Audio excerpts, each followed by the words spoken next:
Welcome back to Social Media Leader. I am so excited you're here, whether you're listening or you're watching, because that means the first episode of this podcast finally came out and I am finally recording the second episode.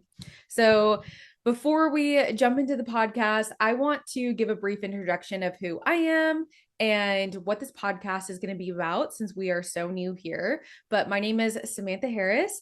I've been running an online business for the last 4 years. We're actually coming up on 5. I think I might have even said like that. I was 3 years in the last episode, but the years fly by.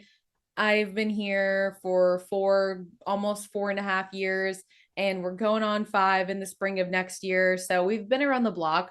I help online business owners, online businesses set up and execute proper sales systems. I primarily work with online coaches, course creators, educators, consultants, service providers. A lot of people I work with are in the B2B space. I sometimes work with people in B2C if I feel like I can help them. So that's a little bit about what I do. And what you can expect to hear about on this podcast is general online business talk, entrepreneur experiences, sales talks and trainings, and anything that I think would be of interest to you guys.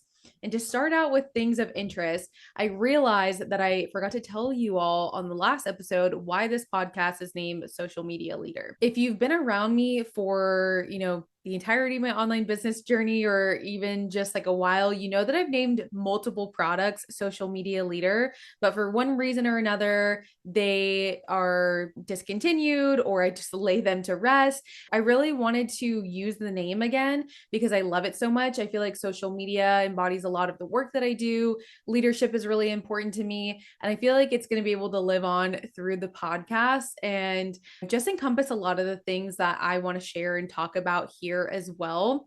Plus, I spent a pretty penny on the domain. So I really want to keep using the name, not only because it means so much to me, because I feel like it'll make me feel better about how much I spent on the domain. If you're an internet sleuth, I think that information is available on the internet. It's not anything too crazy, but it was definitely a significant amount. It was during a time where I like first started making like $20,000 plus months like gross in my business. And I just was like, I got the money. I'm going to spend it. And I spent it on this domain. So I have that. And I'm just trying to recoup my money that was spent with this podcast. Getting into the bread and butter of today's episode, I really want to talk about sales mindset. And before you go away or you're just like, ugh, another one of those, I think I have a pretty different approach to it. And I also have an experience that I want to share that I think would be really beneficial for anybody to hear who is struggling to make their first sales, or maybe you're struggling to get past a certain income level or just reach a new milestone in your business in terms of your sales. One thing that I have seen time and time again, and something that I've experienced myself, is selling from a place of lack, desperation, or just scarcity really doesn't work. And throughout all of these years, the different sales teams I've worked on, the different business owners I've worked for, none of them have one stream of income. And so for me, I find a lot of security and stability in having retainer clients that I feel like take care of my baseline needs each month. And then I build on top of that with consulting, offers that I create. Those get to be fun. Those get to be exciting things that I'm selling, and not things that I'm selling to pay for my groceries or pay my mortgage. I don't have a mortgage, but pay rent and things like that. And so I think a lot of people come in with this mindset of, oh my gosh, I have to be able to sell this because I have to be able to pay my rent this month. And it just doesn't work for a lot of people like that. I've worked with a lot of different high ticket closers, and all of them, I rarely have ever met a high ticket closer. And if you don't know what that is, you can just look it up. High ticket closing is something that I do. And I talked about it a little bit on the last episode, but pretty much all the high ticket closers I work with have investments, another business, another stream of income, side hustles, things that give them some sense of security so they don't always have to feel like they're selling to put food on the table, take care of their kids, whatever it may be. So I really just want to encourage you to find that healthy balance for yourself. Even for myself, when I was leaving my corporate job back in like 2019, going into 2020, I set myself up where I had clients stacked to start with me in January of 2020. So I left my corporate job at the end of December of 2019. At that time, I was not making enough money to replace my corporate income, or I was like just barely there. So, and I couldn't take on any more clients because I was working 40 hours a week at that job. So I basically got my clients to sign on starting for January. So as soon as that next month started, I had more than enough work and more than enough income to replace that money that I was losing. And so I could pay my bills, take care of myself, and do all of those things. Even with my clients that I work with, I encourage them to do something similar, or even if it's just getting a part time job to give you some sort of guaranteed paycheck each month until you can get your business up to a place where you have that stable, reoccurring income, or you have some more stability and some more confidence in your sales systems that you're doing. A lot of you might be looking up to people in the online business space, seeing that they're working in their business full time, thinking that you need to go full time right away. But I want to encourage you that you can go slow, you can choose your own path, you can go at your own pace in order to give yourself a fighting chance, because sales is so hard when you're coming from a place of lack and scarcity and just worry. And it's so much easier to sell from a place of excitement and abundance. Some people probably aren't going to like that thought process that you should have some stability in order to grow your business, whatever, because some people are of the thought process that you need to be put under pressure to produce. But really, that's not how everybody works. I find myself to be a really motivated and driven person, but I just really don't do well whatever I'm feeling like my bases aren't covered financially. I don't do well selling from that type of place. Some people do. And if you are one of those people, I applaud you. I encourage you. It is probably really exciting and really fun for you. But for the majority of us who crave stability, it's not the easiest way to sell. And if you're looking for permission, to be able to do something like that, here you go.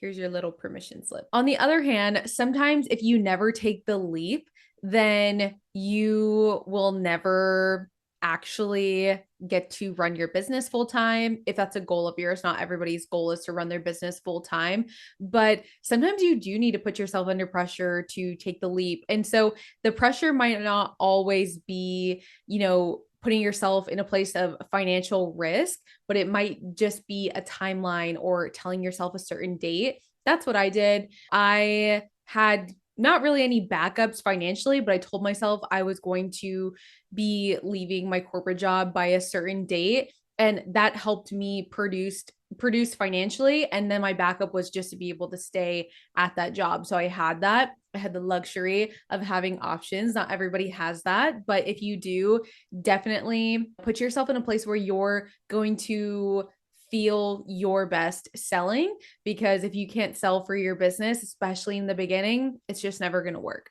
Shifting gears, I want to talk a little bit about the root causes of why you may not be able to sell well, sell at all, hit your numbers, or maybe you're stuck at a certain level of your business.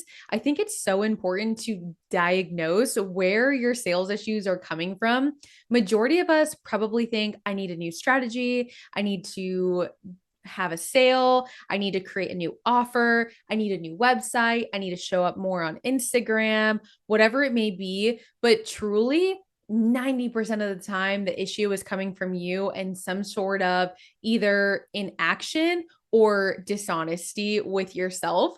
And the two biggest things that I see are that you're not actually doing enough to produce the sales numbers that you need. And sometimes that comes from a place of lack of clarity. Maybe you don't actually know what you need to produce to hit your numbers. You don't know how to reverse engineer. You don't know what conversion rates are for your offer just yet. Sometimes that's okay if it's newer. But I find that for a lot of people, majority of people, it comes from a place of inaction because you don't actually know how much work needs to be done. And that's why it's great to have a mentor, have a coach, have some sort of strategy that you're following so you can know those things. Let's say, for example, I coach a lot of people on DM sales. If you are reaching out to 10 people a week, that is not going to help you produce the numbers that you need. You need to be doing a lot more work than that. And then the other issue, the other root cause that I see a lot that's an issue for sales for many online business owners is that you're just doing the work, but you're not actually doing it effectively. You're just like, okay, somebody told me to do this. I'm getting out there and I'm doing it. You're not actually assessing everything in its entirety. And it can get really frustrating because you're like, I'm showing up, I'm doing the work every day. Why isn't this working out for me? And it's what I like to call getting stuck to your version one. And that doesn't do well for a lot of people. You have to grow, evolve, refine your strategy. So let's say for DM sales, I talk about that because I know so many of you are doing that. Or even if you're somebody who's primarily doing sales calls or even ads, if you're showing up each day and you're wondering, I'm still not hitting my numbers, I'm doing the actions, well, how could you be better? How could you ask better questions in those sales conversations or within those DM conversations or within those sales calls? If you're running ads, how could you make your ads better? Have you tried different variations? Those are some things to look at. Another common root cause for sales issues for people is self-sabotage. So not only could that be inaction, but it could also just show up as not being 100% confident, not pursuing the answers, like maybe waiting for answers to come to you, maybe just waiting for things to work out, not being proactive in finding solutions. That's all kind of in that self-sabotage category. And I find that some people fall into that. A lot of entrepreneurs are go-getters, but sometimes, like, if you don't have a strong sense of self-confidence or maybe just like a strong sense of belief in what you're doing, you could totally be self-sabotaging yourself. I would love to get into this a little bit more in another episode. If anyone's interested in that, let me know. But I think this is a good starting point if you're trying to just kind of get in your head a little bit more about maybe why you're not making the sales that you want to. And I want to ask you this. Are you committed to solving the problem, or are you trying to find a secret sauce? If you're trying to find the secret sauce, then that is going to keep you in the same place. But if you're committed to solving the problem, and solving the problem means looking at yourself, looking at your strategy, looking at your offer, everything in between, then you're going to figure it out. You're going to find a way to make this work. So, like I said, if you're interested in hearing more on this topic, I would love to talk about it. I've done this root cause sales training in so many different groups and so many different programs, gotten a lot of really great feedback on it. So I can definitely do a deeper dive on this. If you like today's episode, send me a message on Instagram. If you're watching on YouTube, hey, great to see you. And if this is your second time tuning into the podcast, thanks so much. New episodes come out every Thursday, and I'm just so grateful to have you here. Thanks so much for spending time with me, and I will see you in the next episode or talk to you in the next episode.